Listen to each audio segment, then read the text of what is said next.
Good evening.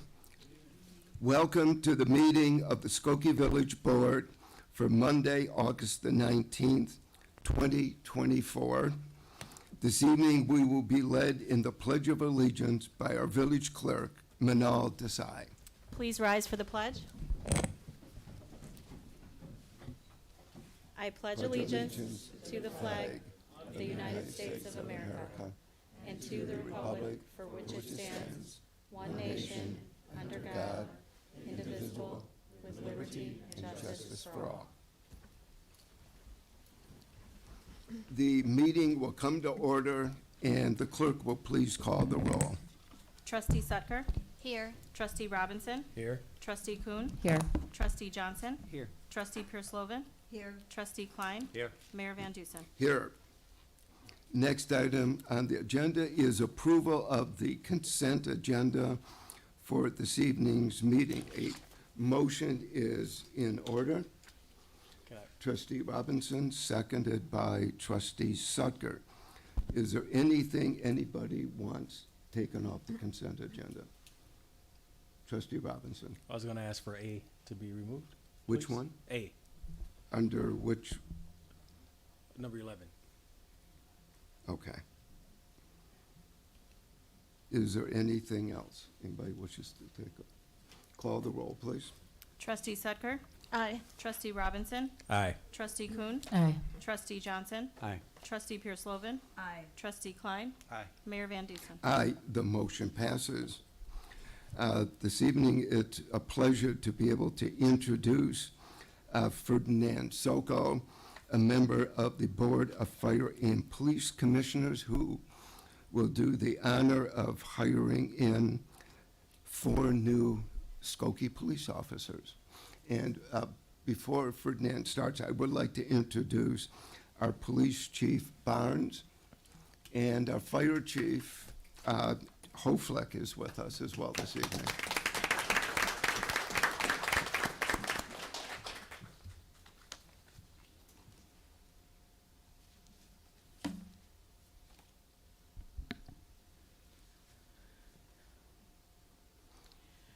Good evening, Mayor Van Dusen, trustees, Police Chief Barnes, and all who are here in this very special evening.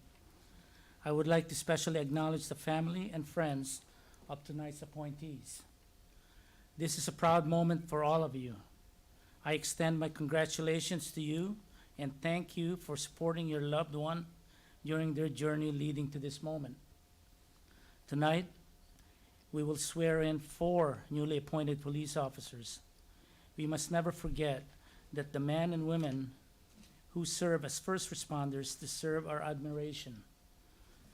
They are often the first on the scene of a tragedy and provide security and comfort to those suffering. We invest our first responders with authority to promote and keep the peace. They have earned our support, respect, and gratitude. And it is my great honor to be part of this very special ceremony.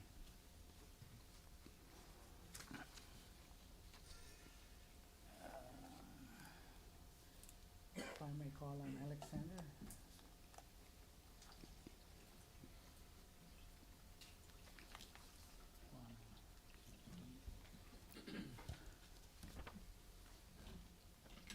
Please raise your right hand and repeat after me. I, state your full name, I, Alexander Albee, do solemnly swear that I will uphold the Constitution of the United States of America, do solemnly swear that I will uphold the Constitution of the United States of America, the state of Illinois, the state of Illinois, the ordinances of the village of Skokie, the ordinances of the village of Skokie, and the rules and regulations of the police department and the rules and regulations of the police department, and the Skokie Board of Fire and Police Commissioners, and the Skokie Board of Fire and Police Commissioners, and that I will faithfully discharge the duties of a police officer, and that I will faithfully discharge the duties of a police officer to the best of my ability. to the best of my ability. Congratulations.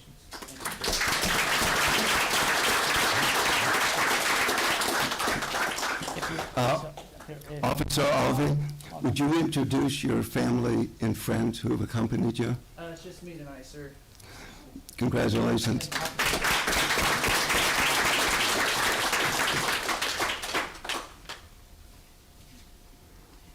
Sorry about that.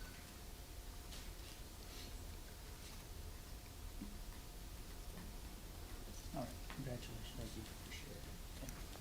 Trevor?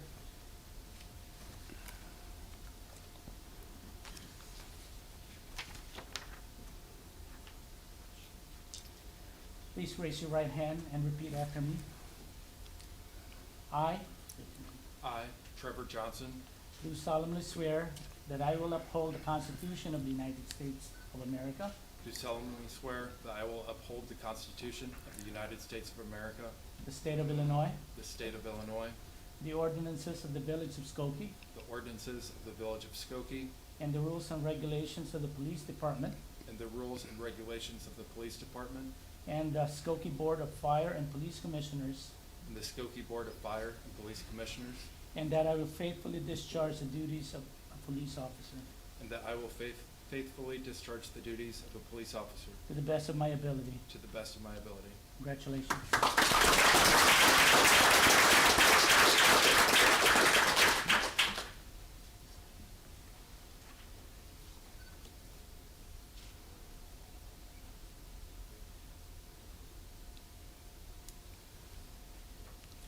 Okay, officer, would you introduce your family and friends?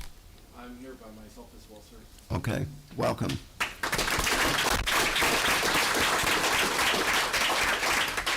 David?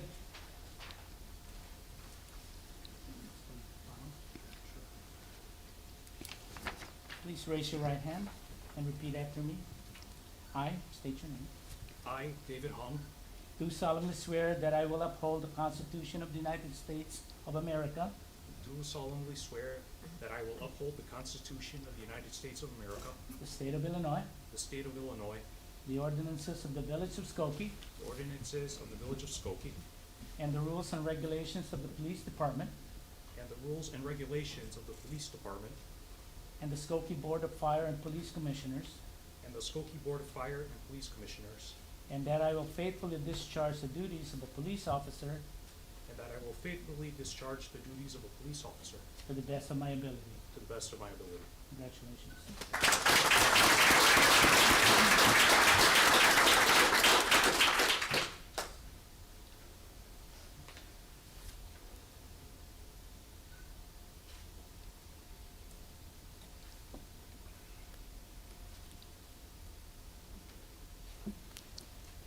Officer, I Do- also am here alone today, but my family's here with me in spirit, and I'd like to just express my gratitude to everybody in attendance today for being here. Thank you. and likewise. Adrian, please come up.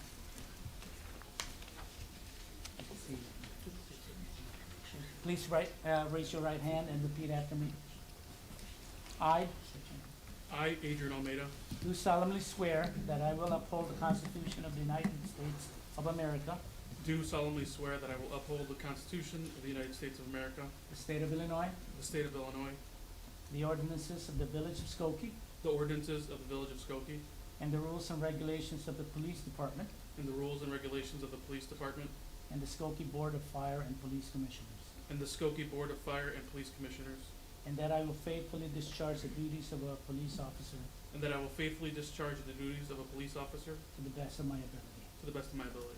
Congratulations.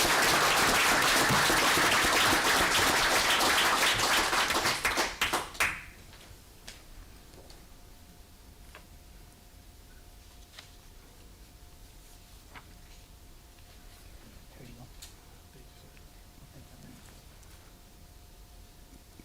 go. Officer Almeida, I'm Do- here with my wife, little sister, my in-laws, my big sister, and my parents.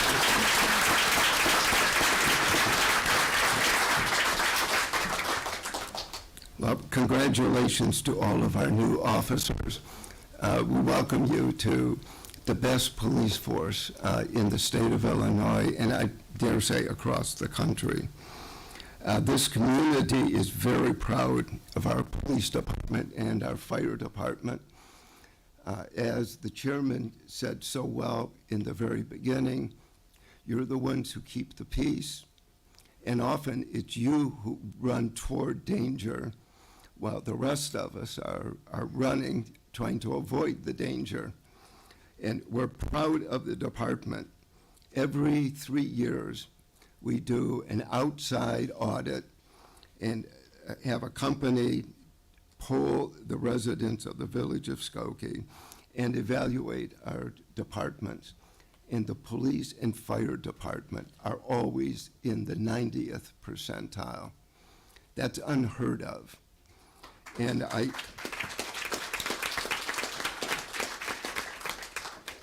I know you'll be starting the academy pretty soon, within, what, a few days. And it's because of the training, I think. Our Board of Fire and Police Commissioners spend hours upon hours interviewing, going over the test scores, et cetera. And then we choose what we hope is the very best of the best. And then we try and give you the best training possible. And the result of that, I think, is that this is a community that is peaceful and we enjoy each other's company. This weekend, we're going to be having the Backlot Bash. It's a great event. And if you have an opportunity to just come for a brief period even, what you will see is a few thousand people right in the middle of Oakton Street, shut down, music, games, kids, food, etc. It's one of the signature events. But you will also find the residents mingling with respect for our fire and our police officers who help us there. So congratulations. We're proud of you, and we know that we will see you back for other special occasions. So thank you very much for your service, and good luck at the academy. And so let's take a few minutes, give everybody a chance to congratulate our 4 new police officers.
The meeting will return to order.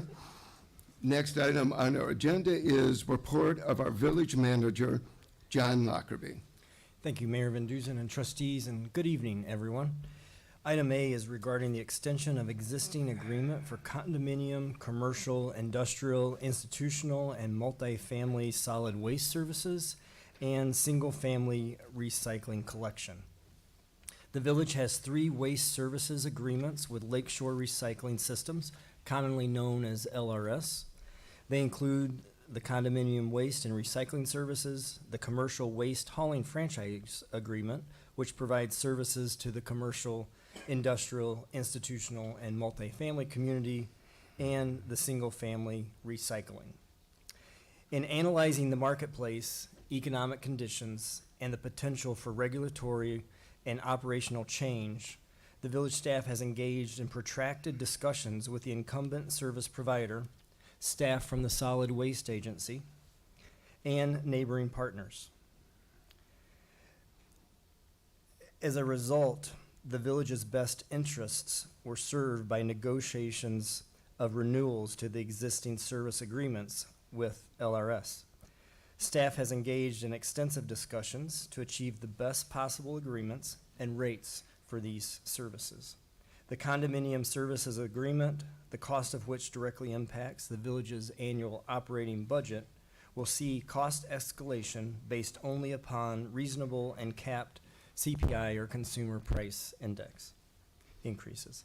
Second, the commercial franchise is based upon a matrix of charges which are paid directly by customers to the provider, LRS. Skokie's rates have been sub-market, really good rates, for some time. With the extension, the rates will return to more market rate pricing, though at levels that will be better or superior to that of many of the communities in the area, particularly for our smaller and more vulnerable customers. Lastly, the single-family recycling agreement will see an initial 2-tiered rate increase, followed by CPI escalation only. Of note, during the course of these rate discussions, Lakeshore Recycling has not had a rate increase for this agreement. That goes back to June of 2022. I would add that as part of this agreement, the village has the right to take on portions of the recycling collection task should we choose to do so, of course with an understanding agreed to as to how such a change could take place and credits to the village received. I concur with staff's recommendation and respectfully request mayor and board approval of the renewal of the 3 contracts with Lakeshore for condominium waste and recycling services, commercial, industrial, institutional, and multifamily solid waste services, the commercial franchise, as well as third, the single-family curbside residential recycling. A motion would be in order, in agreement with the manager's recommendation on extension of the existing agreements for condominium, commercial, industrial, institutional, multifamily solid waste services, and for the single-family recycling collection. Trustee Pure Slovan, seconded by Trustee Klein. Are there any comments or questions? I see Max Slankert is, our director, is with us this evening. Trustee Kuhn? Yes. I wonder if you could speak to where Lakeshore Recycling is with regards to village-wide composting services and what the viability of that is any time in the near future?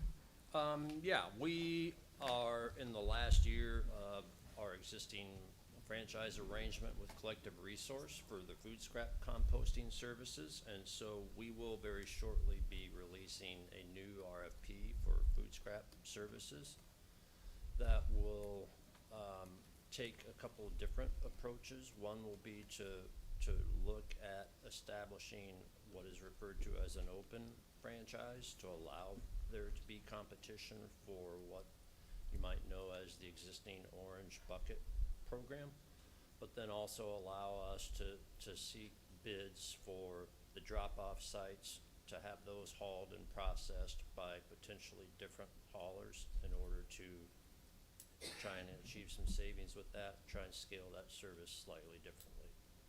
That will be going out and released into the marketplace very soon. Will LRS be a bidder on that latter service? Potentially. And I would note that Josh Connell from LRS is here with us this evening. To the more broad question of when is it time and when is Skokie at a place to scale up to a true curbside collection program for the entire community, I think that's a bigger question. We have just now expanded to our 10th food scrap drop-off site in the community. The program is going very well. Making the next step on food scrap will be a significant one in terms of scale of program and cost of program. The last time that we had discussions with LRS about program options to do that, if I'm recalling the numbers correctly, and I'll hit that asterisk again and I know I'm not recalling the numbers correctly, so this is an approximation, but I believe that our cost to provide that service, even at a somewhat limited level, was approaching 7 figures. So that's a significant and costly step forward.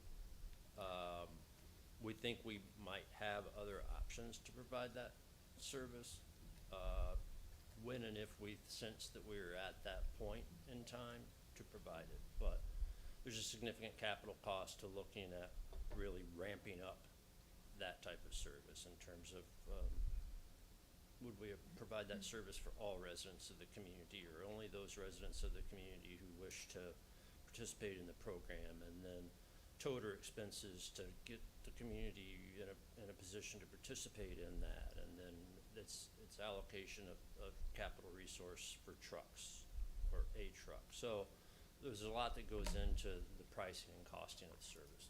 Okay. Thank you. I appreciate that in terms of understanding why it's not included in the current scope of services for the extension. Thank you. Trustee Sucker?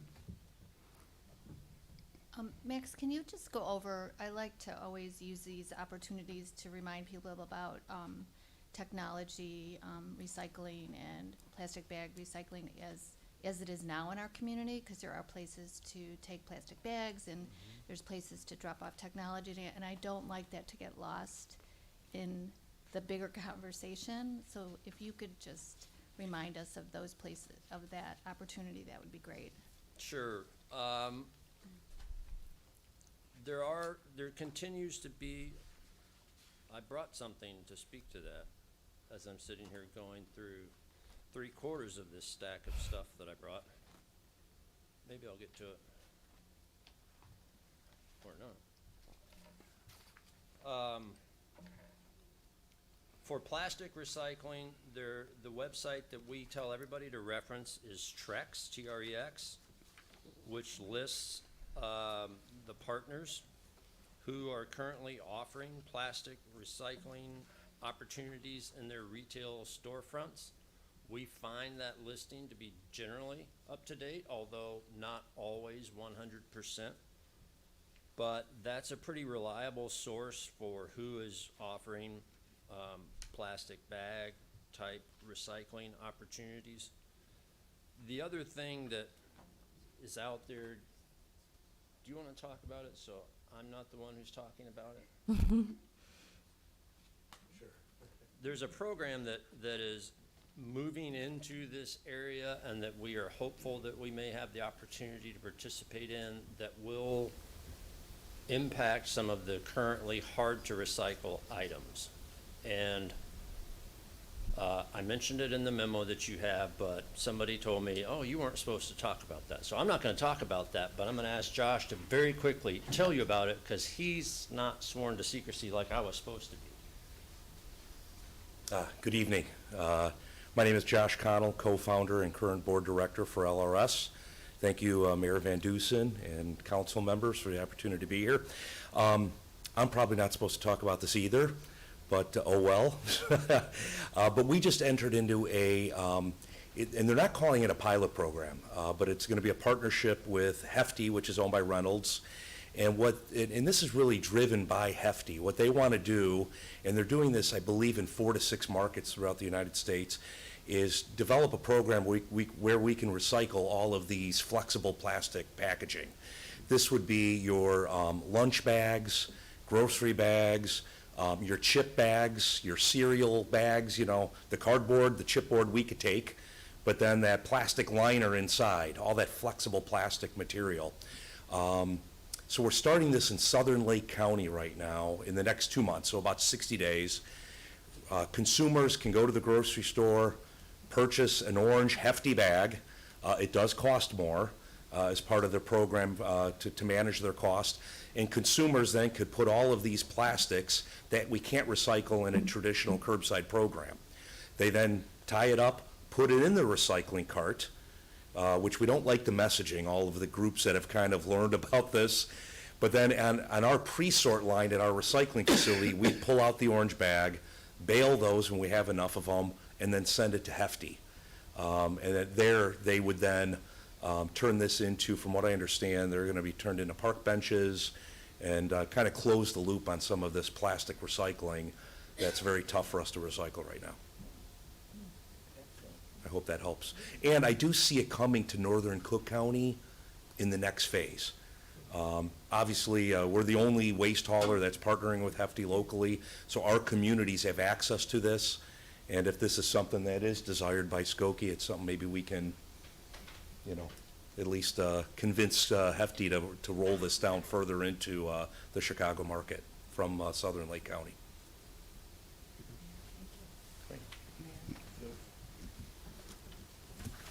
Thank you. That's very interesting. I'm just curious, how do you choose who you're partnering with and what communities you're going to go to? Let's say Skokie or Evanston or somebody said, how do you make that choice? Yeah, I'm not making the choice. Hefty, I think this is kind of market research that they did to kind of determine which communities that they want to start with. Some of it's probably their network of outlets too, whether it's grocery store chains. I'm not quite sure because right now they're doing it in Nebraska, parts of Ohio. I truly believe that that the Solid Waste Agency of Lake County kind of pushed them to at least get into this market. And we do have the Solid Waste Agency of Northern Cook County is participating in all the calls that we've had all summer. So they are aware of it and doing their best for their communities as well. So if I know Christina at Swank real well, I'm sure she wants to have it for her communities too. So You're laying the cat out of the bag. I know, yeah. But it is kind of exciting. I mean, it gives us a solution for those that really want to do the right thing. We have changing consumer products on the shelves that make recycling education tough to begin with. And so I think something like this will help where it's just another mechanism for education. And for those that really want to recycle these hard to recycle items, they can do it. And we're going to accept it. We've got now 3 material recycling facilities throughout the Chicago area, which we're proud of. Our Northbrook facility just opened up 2 years ago, and our new City of Chicago facility just opened up last summer. So, we have the ability to take this type of, or make the commitment to take these orange bags. So.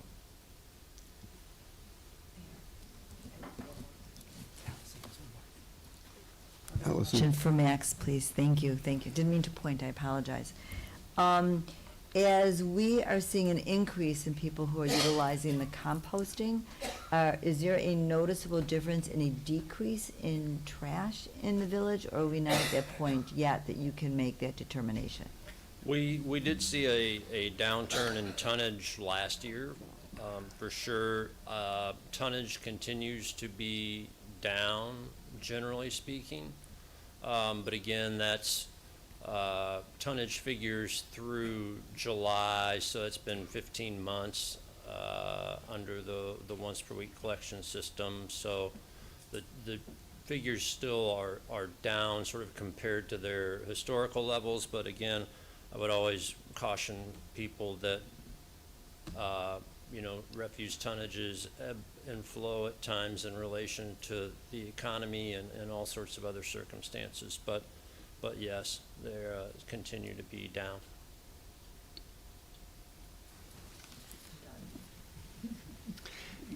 Max, part of this agreement, which I really appreciate, is that it gives the village the right to take on some of the recycling collection if we choose to do so. So I just wanted to ask you if you could outline just what that would look like, practically speaking, and also what factors we're considering in whether or not we make that determination. Yeah. So what that entails is the village making a decision as to whether it wishes to embark on sticking our foot in the water, if you will, in terms of taking on some of the recycling collection activities in town. And so if we were to do that, we are able to do so. We have to provide a certain notice lead time to the solid waste agency that we intend to bring our recyclables to them. Once we make a decision that we want to bring them the recycling, we would have to be committed then to doing so for the balance of the term of our agreement with Lakeshore. And that's a SWANC requirement, not a Lakeshore requirement, so that the tonnage that we then represent that we will bring to them is something that they can count on in terms of the processor, which for SWANC's recycling is Groot is the processor of the recycling. So it would just be the village making the determination that we're ready and have the truck and the staff resources to commit to trying a recycling route or 2 recycling routes or whatever we decide our pleasure is. Then the commitment is in this agreement from Lakeshore that if we do that, then we're just deducting the number of homes that we're taking off of their system and internalizing into our own system would be a deduct from amounts owed to them because they're no longer servicing those accounts.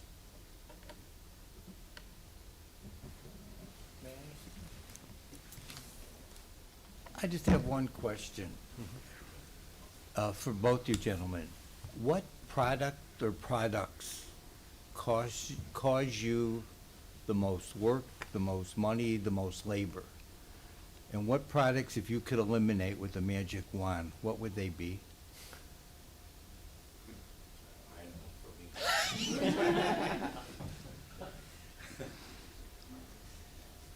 With our residential recycling collection, probably the biggest contaminant we get, especially this time of year, is yard waste in the recycling. That causes us the most financially, and as far as people resources too, to separate yard waste from from the recycling stream. So that's probably our biggest headache that we see in most communities, but in Skokie for sure, that is the biggest headache. So What about the plastic bags? At the beginning of this, we used to hear about the plastic grocery bags. it's definitely an issue. But education's been great. We see fewer plastic bags in the stream than ever before, which is good. And the technology has changed a little bit too. And so the greatest way for our industry, and I know our industry would hate that I say this, but I truly believe it's a fact, is the best thing we can do is new technology. It's tough to, constantly educate the consumers. When every quarter it's a different product on a shelf. I mean, I saw at my local grocery store in Deerfield, not far from here, it was peanut butter in a tube. How the heck are we going to recycle that?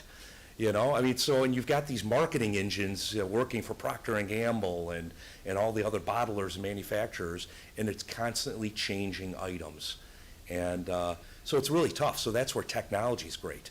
And I welcome anyone that wants to take a tour. I know Mayor Van Dusen, you were at one of our facilities years ago.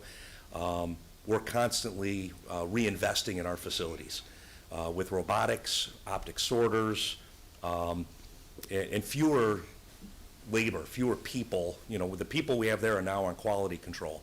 But the technology helps significantly. But there are certain items, yard waste is one that it's really hard. Technology's not going to help us with yard waste in the recycling or food waste. Those two components, we don't see as much of the food waste. It's really more the yard waste. So. Thank you.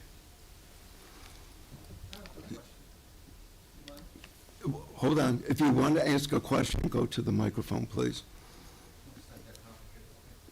No, Lauren, you were next.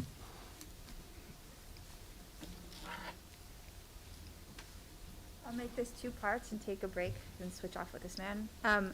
So for going back to the original thing that we were talking about with the expansion of the recycling, I know there are a lot of people who live in apartment buildings who don't have access to recycling, partially because there isn't room inside the building to have it, or, you know, I know there are a lot of complications. Does this help bring recycling facilities to those people?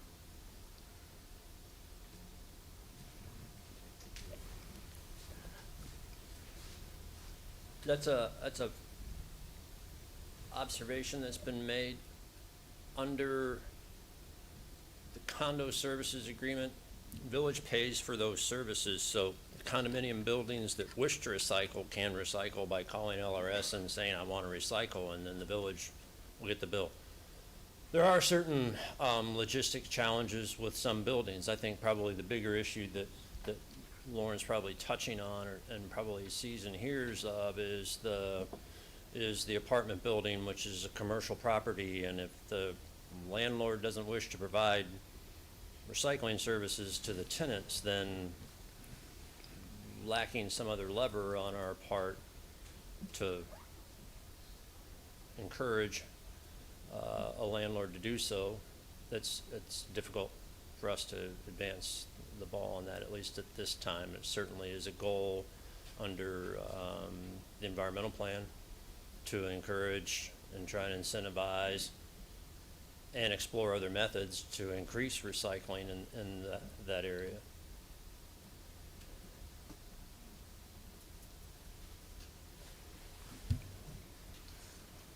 Thank you very much. This is almost too simple. Well, I think a lot of people are confused about what is acceptable and what isn't. Could it be as simple as a once-a-month mailer that spells out that you don't put those squeeze tubes in and so on? Because I have a summer home in Lake County near the Chain Lakes, and they put stickers on top of the cans, but we don't do that here in Skokie. And it helps to sort out what you should and what you shouldn't do. Because I don't think people just basically know. That's it. So could I have your name? My name is Ron Kudzorski. I live on Bobolink. Great. Resident for almost 20 years of Skokie. Thank you. Thank you. Yeah, just a quick follow-on to that, and not a retort, but to chime into that same comment. We often talk, when we're talking about with SEAC about environmental policy, that sometimes it's real entertaining to talk about high-minded and new things with regard to sustainability, but recycling is one that you constantly have to go back and reinforce education and public information on the basics of recycling, because it's just, you constantly, there's evolutionary things, as Josh has alluded to, but people need constant reminders and reinforcements about the basics, and that's as important.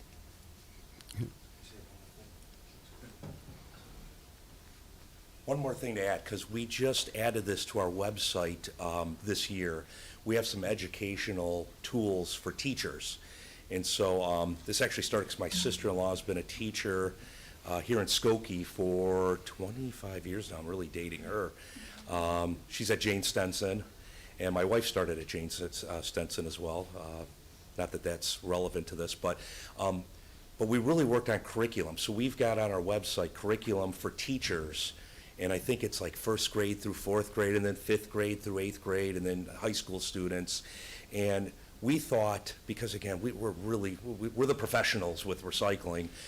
If kids learn it, they'll bring it home to their parents, their grandparents, and really drive it home. And we thought teachers are they want this information. There's always a day where they're looking for extra material, things that they can do with the kids. And so we found that this curriculum's been really helpful. We rolled it out with the Chicago Public Schools as kind of our test case, and it was really well received back in April, which I don't consider it just Earth Day, but Earth Month, and it's a great day for curriculum and for the students. And then we also find that residents could go to that same, our website for information as to what they can do with recycling in their community. so.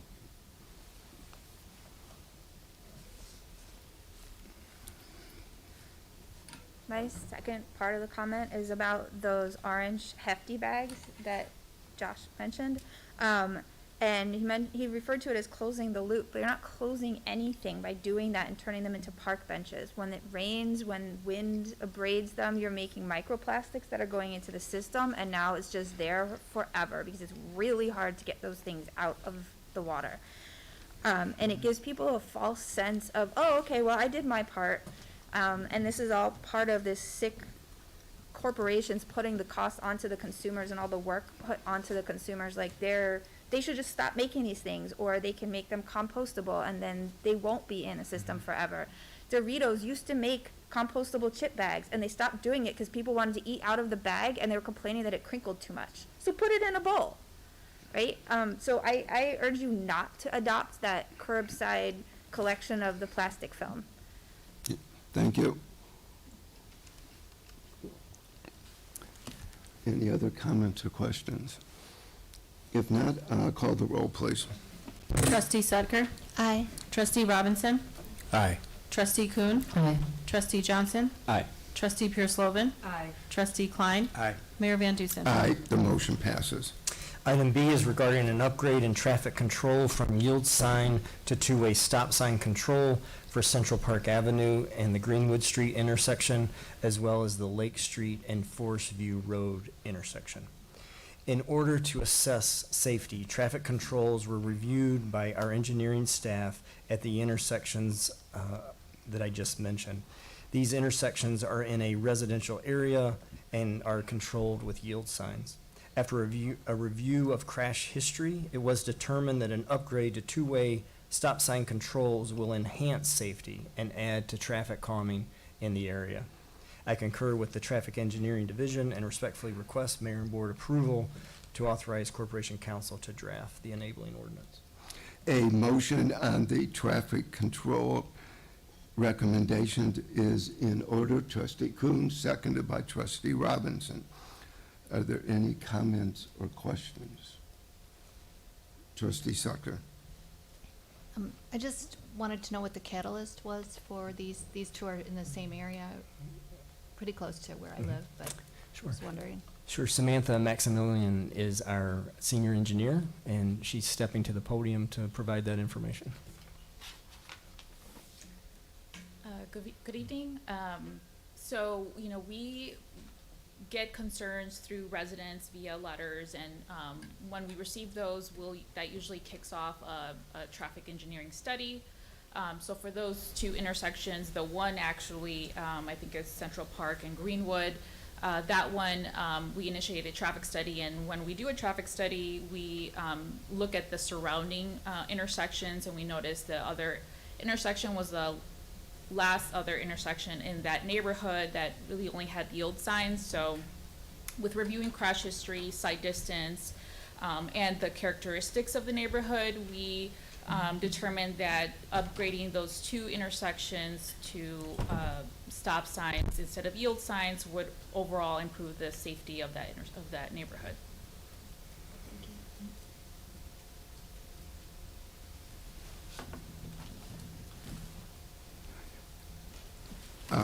Call the roll, please. Oh, Lauren? I think it's great that you're upgrading these yield signs to stop signs, and I hope that continues to just happen everywhere, because I think that a lot of times people don't observe it. But I also have noticed a lot of times when I'm biking on Greenwood, I see cars approaching Greenwood who have a stop sign, and it's clear from their speed and how they're not slowing down that they're not planning to stop. And then I channel my inner Hyde Parker and I yell at them, just like all pedestrians and bicyclists do in Hyde Park. But the point is, I hope that we can put some kind of motion sensor or something on there so that you can see when people are blowing the stop sign and just read their license plate and send them a ticket. Please, thank you. Call the roll, please. Trustee Sudker? Aye. Trustee Robinson? Aye. Trustee Kuhn? Aye. Trustee Johnson? Aye. Trustee Pierce-Lovan? Aye. Trustee Klein? Aye. Mayor Van Dusen? Aye, the motion passes. Item C is regarding a green infrastructure grant. It's a joint agreement with the Metropolitan Water Reclamation District of Greater Chicago. The Village of Skokie received grant funding from MWRD, the Metropolitan Water Reclamation District of Greater Chicago, to aid in the construction of green infrastructure. 3 alleys have been selected to be reconstructed as permeable alleys. This work will improve drainage of stormwater as well as reduce the flow of stormwater into our combined sewers. The total cost of the project is just over $1 million, and the grant amount is $347,000.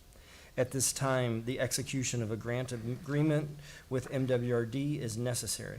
I concur with the recommendation and respectfully request Mayor and Board approval of the resolution authorizing the execution of this agreement with MWRD.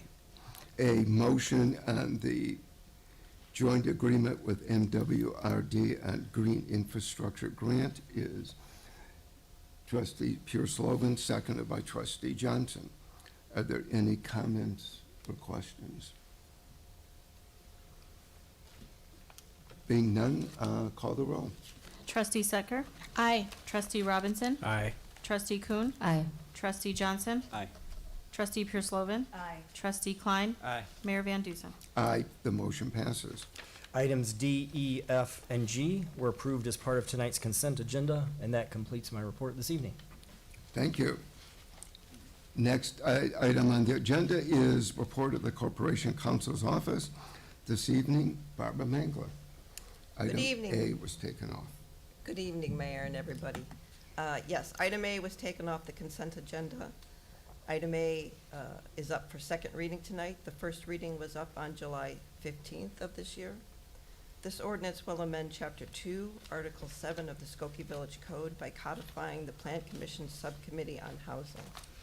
Previously, the Mayor and Board of Trustee adopted Village Ordinance Number 24-5-C-4684, also known as the Affordable Housing Ordinance, on May 6, 2024. That ordinance references the codification of such of the existing Plan Commission Subcommittee on Housing to assess trends in housing in Skokie and to report annually. I believe Johanna Neiden is here if you have any questions or. Okay, first, a motion is in order. Trustee Sucker, seconded by Trustee Robinson. Trustee Robinson, you asked to be taken off. Yeah, I just put it off. I just wanted further discussion on it.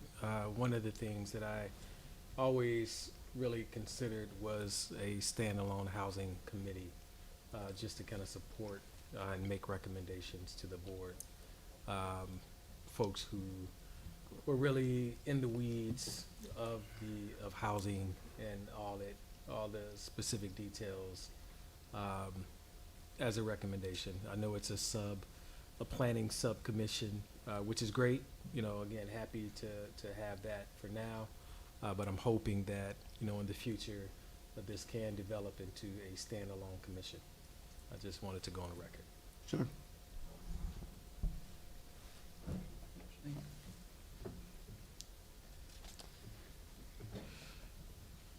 Since I kind of fully agree with Trustee Robinson just said, I will just make a motion. I think I made a similar one before.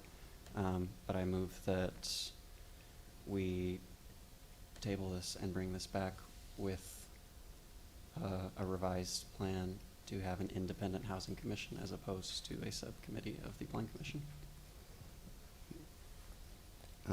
It dies for lack of a second. I'll just give kind of my 2 cents here. I do appreciate the comment that this could hopefully be a stepping stone to a housing commission. I'm going to be voting against this ordinance, and I'll just say why. I am disappointed that we've backtracked from this kind of original idea of establishing an independent housing commission. My fear is that this subcommittee might not be as effective as we hope. I find this subcommittee proposal to be unnecessary because, in my opinion, the best and really easiest way to improve our Plan Commission is to simply improve our board's appointment process for the Plan Commission. if our plan commission is not prioritizing affordable housing in their land use reviews, in their recommendations, I would place the fault on us, since we have repeatedly been given opportunities but have not taken them to appoint affordable housing experts to the plan commission. So I'm going to vote nay on this ordinance just because I think this subcommittee proposal is insufficient, and I do really hope that we can move forward in the future with a full-blown independent housing commission. Thank you.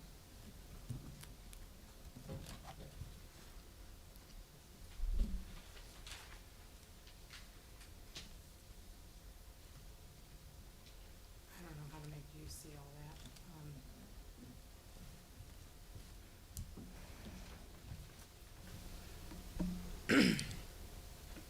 I have an issue with the, oh, I'm Kimberly Polka. I've missed you all too. I have issue with the housing subcommittee being made permanent as a subcommittee of the Plan Commission. The committee should stand alone with folks who are truly interested in addressing housing. Specifically, if the committee is truly intended to do meaningful work beyond what has already been accomplished. As things stand, the committee is comprised of mostly my neighbors who are already serving on other commissions and may be overextended. The chair of the subcommittee has resigned from the Plan Commission. Another Plan Commissioner on the subcommittee, it seems, has not attended a single meeting. Additionally, the committee was to have representation from all 4 quadrants of Skokie, and that has not been the case. I'm going to give the mayor 1 minute of my time and play his own words. I know Gail. She applied to the subcommittee. I know she did. I'm well aware. I know Gail Schechter. I've known Gail Schechter for at least 20 years. So it's not, and it has nothing to do with Gail. I chose to recommend Sargon Zaya because he's a Syrian and he came very highly recommended. And the Syrian community has asked, they have representation, they have told us that they want to participate in what the village is doing, and Mr. Zaya came very highly recommended, and I thought it was important that the Assyrian community have an opportunity. I cut that really short. From my recollection, because I requested all of the applications at that time, Mr. Zaya did not apply. Mr. Zaya was appointed to represent the Northwest Quadrant of Skokie and did not attend a single meeting. And it seems he's no longer on the committee because he's not listed as present or absent for a single meeting since January. Why was he not replaced with another geographical representative from the northwest corner of Skokie? Is this the committee that we're looking to make permanent? If you insist on making this subcommittee permanent instead of having a truly meaningful housing commission with people who have the time and dedication to housing specifically, maybe Gail Schechter, our local housing expert, who did apply to serve during the open applications, did not receive a single phone call, not even as a courtesy, if I'm remembering correctly, and was passed over for someone who ultimately did not attend a single meeting. Maybe she's still willing to serve. I truly have not asked her. I think you have her number. It's probably on her application.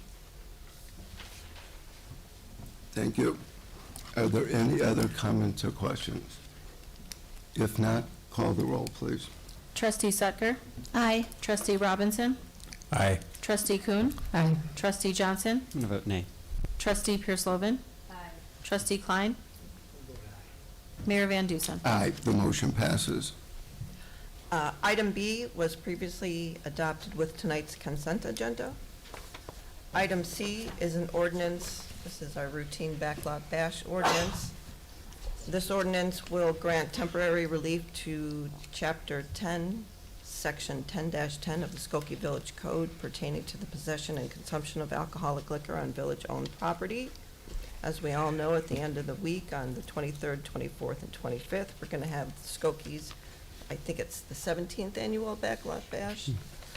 And And this festival and carnival will utilize village-owned parking lots and portions of the public ways. The Skokie Park District has applied for and received a temporary liquor license for the 2.5-day event. As in previous years, the Park District will restrict the consumption of alcoholic liquor to a defined and fenced-in area, which will include portions of the public right-of-way of Oakton Street, the Village Hall parking lot, and the Village Green.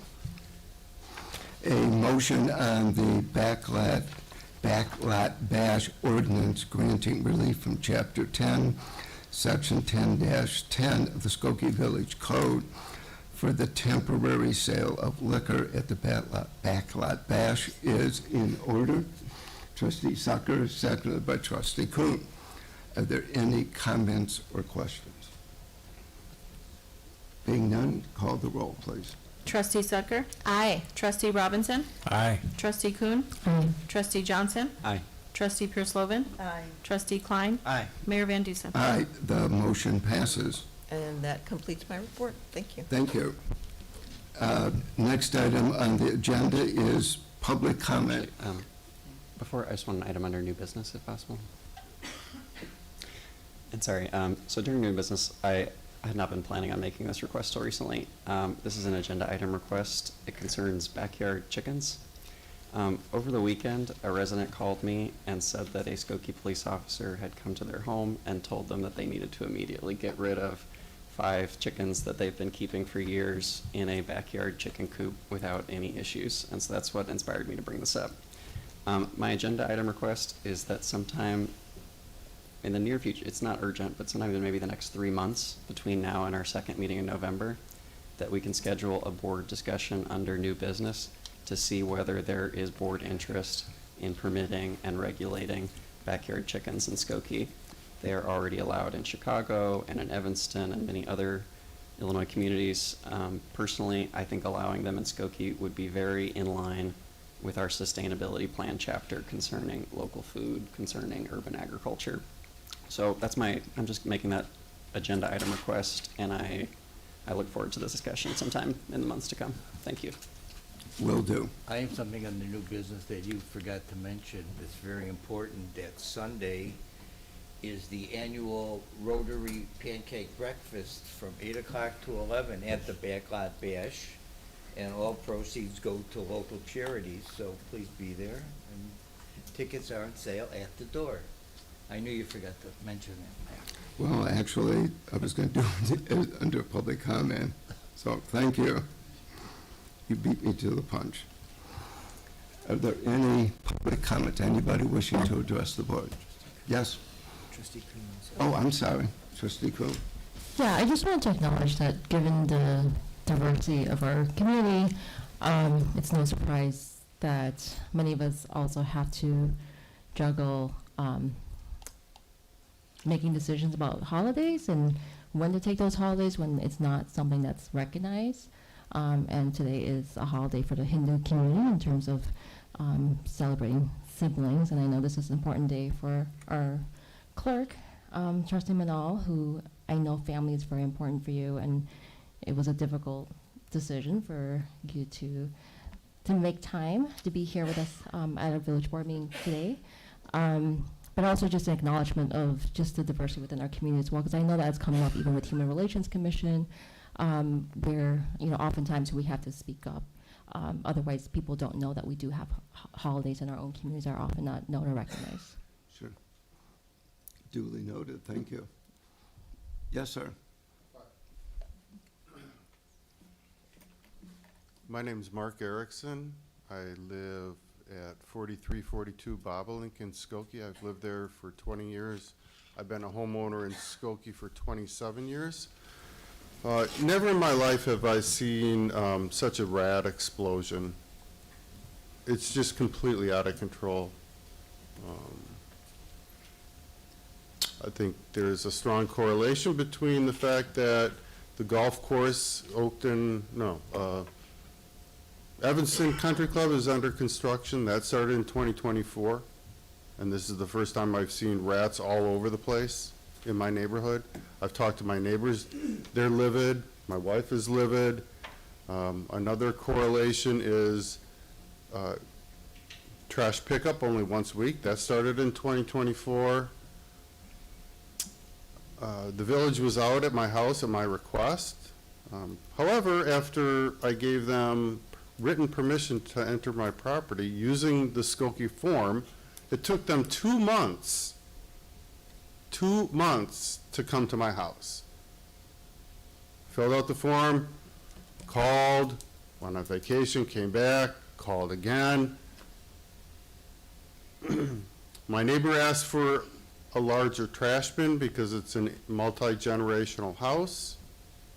The village tells them, we'll monitor your trash for a month before we make a decision. These issues are all related. Anyway, so I pass out a flyer to my neighbors to talk about this issue. I'd like this entered into the public record, If you please. would give us a copy of it. Yeah, this is your copy, yeah. Okay.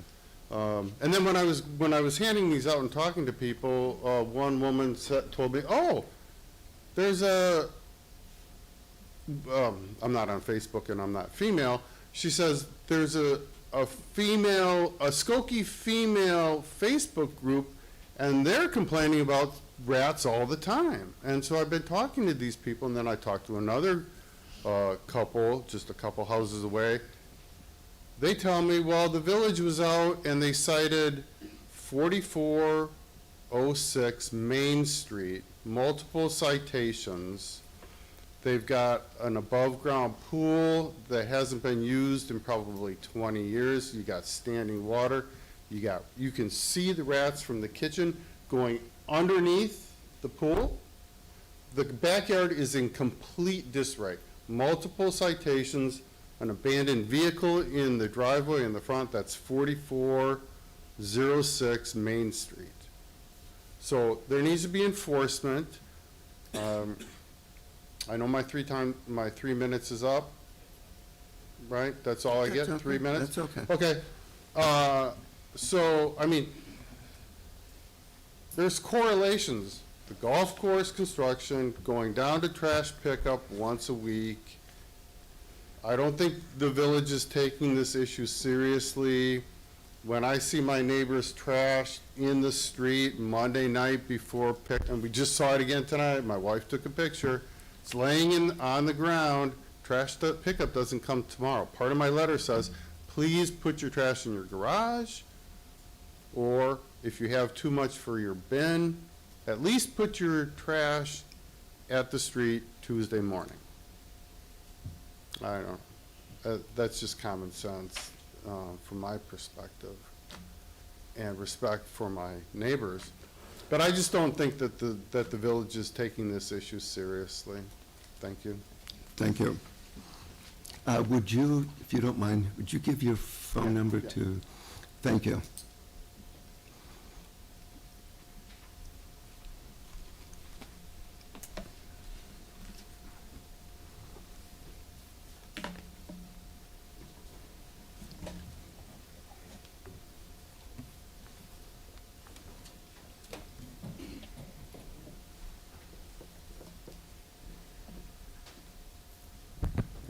I'd like to talk tonight about protected bike lanes and how they contribute to economic growth.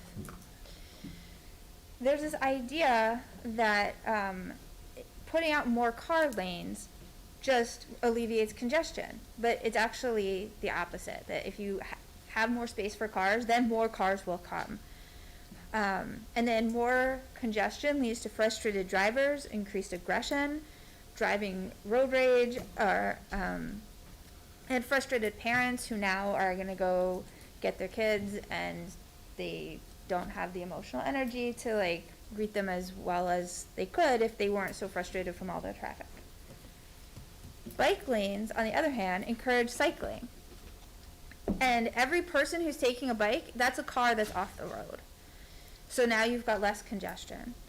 And less traffic in general means more pleasant environment for everybody who's not in a car. Right? Like if you've ever walked on Dempster, my kids refuse to walk on Dempster just because it's just constant road noise. It's not pleasant. Oakton is the same way.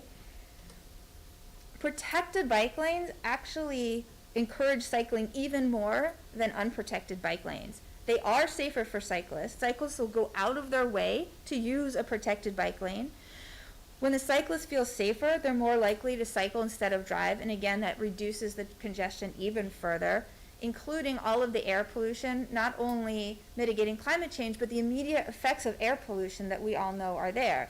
Asthma, cancer, diabetes, and it's not just a feeling. This paper did an actual study on bike lanes that were installed in Toronto, and they found that there was a 38% reduction per cyclist in collisions with cars.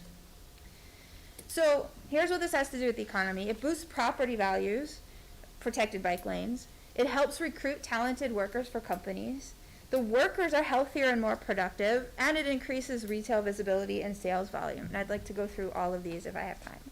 So boosting property values, reducing car traffic, so it's just a nicer place to be, and people actually want to be there, willing to pay more to be there. And it helps, sorry, was that the time? No, go on. Okay. It helps neighborhoods redevelop and have infrastructure that doesn't involve cars without having to spend a whole lot of money on public transit infrastructure. It helps recruit talented workers. A lot of these luxury apartments that we've been building are built with a certain demographic in mind, right? Young professionals. And this particular demographic grew up with the idea that climate change is an existential threat to our planet. So they want to do something about it, and they would love to bike to work, and they would be more likely to bike to work if they have a protected bike lane. And in fact, the cyclist who was killed just west of McCormick on Oakton was biking home from work, and he was in this demographic. I can finish this another time, but when you're talking about bike lanes, think about whether you feel safer in this lane where these are parked cars and these are the moving cars, or if you'd feel safer over here where these are the parked cars and these are the moving cars, because this is what they're proposing doing on Church and Crawford and probably on Oakton. But this is the one that's actually safer. And it takes up the same amount of space. Okay, thank you.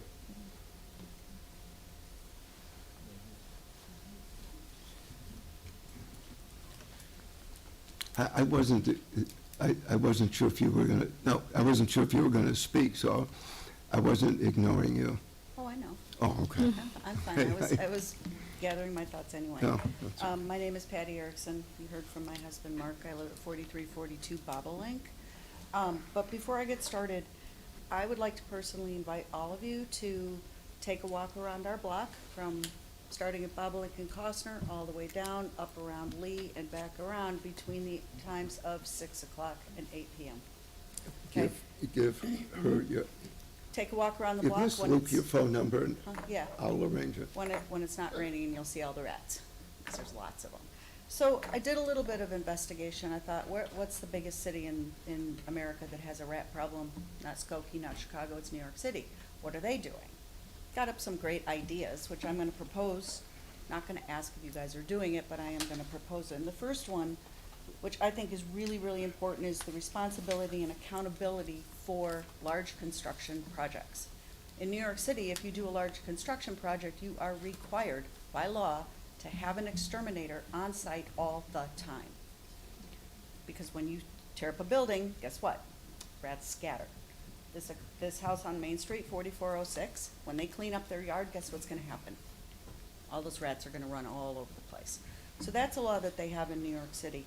The golf course, when the Erie Crown School comes down, we all live in that neighborhood. Where are those rats gonna go? Because they do live there, right? We just don't see them. In addition to requiring that, it would be important to have regular reporting and assessments by the city on the effectiveness of the extermination during the construction projects, and accountability, including external audits if appropriate. Second, that New York does, is they have rat mitigation zones, which are determined by where are you finding the most rat activity. And within each zone, they attack each zone depending on the level of rat activity, the number of people that live there, the kinds of businesses or residentials, or large garbage cans, or just residential garbage cans. They have rat mitigation zones that they report on and measure and monitor monthly. So you can look at this on New York City's website, it's fascinating. And then finally, it would be really, really good for Skokie to provide an annual full audit and report on the progress and effectiveness of all of the mitigations that the village is taking, right? Everything that is on the website today is on the onus of the homeowner, right? I can tell you right now, 3 people on my block don't know how to go on the web and look for this stuff. They don't know what to do, so they don't do anything, right? What is the city doing? What is the progress? Let's see a report and put it up on the website. What is this village doing to be more proactive, not just waiting for us to report it, right? And that's all I have. So, Thank you. We will give you a call, and I'll walk the neighborhood with you. Oh, yeah, come on over. I will.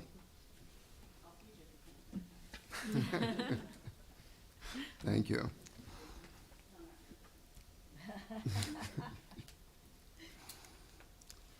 All right, if that's all, I'll give public comments from the public podium.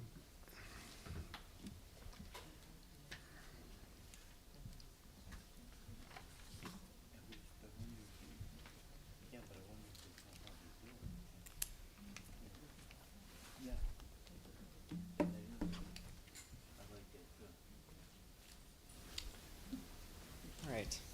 Good evening, Mayor and Trustees. For the 18th meeting in a row, I'm speaking out against the village board's political hiring involving village attorneys and the need to reform Skokie's legal department. I began this series of presentations in January after the 6 of you violated our code of ethics and voted to steer over $409,000 of public money to individuals who have run your political campaigns.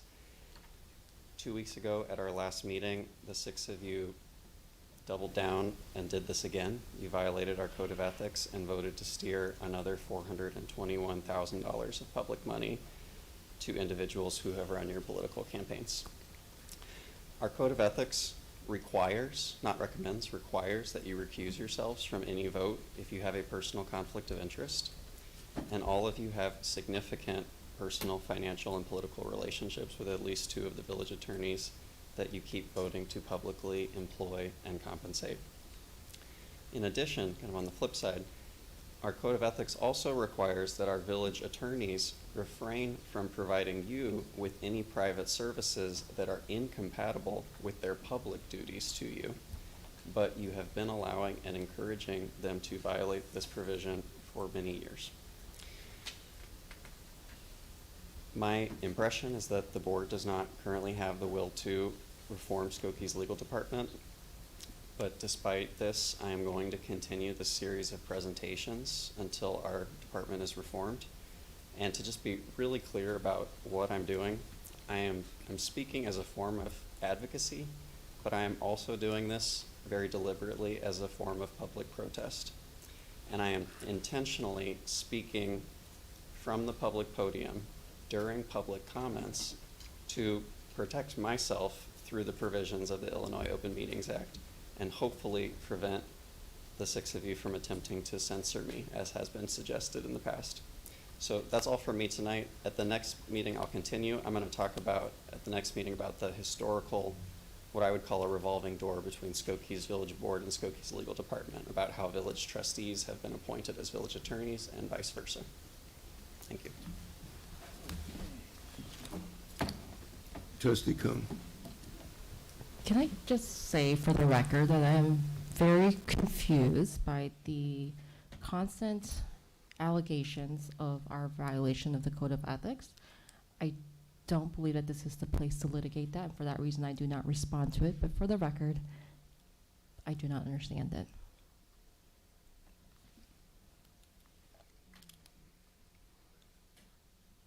Yes, sir.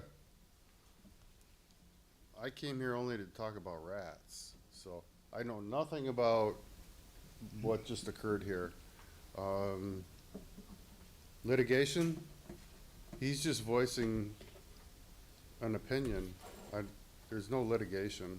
But if we take what he is saying is true, then is there like no enforcement mechanism? I mean, if somebody allegedly violates the code of ethics, is there Is there no teeth to the code of ethics? Well, this is, I guess I'll have to keep coming back or go online, because I can get on the internet, and check out this code of ethics that I'm only learning about for the first time tonight.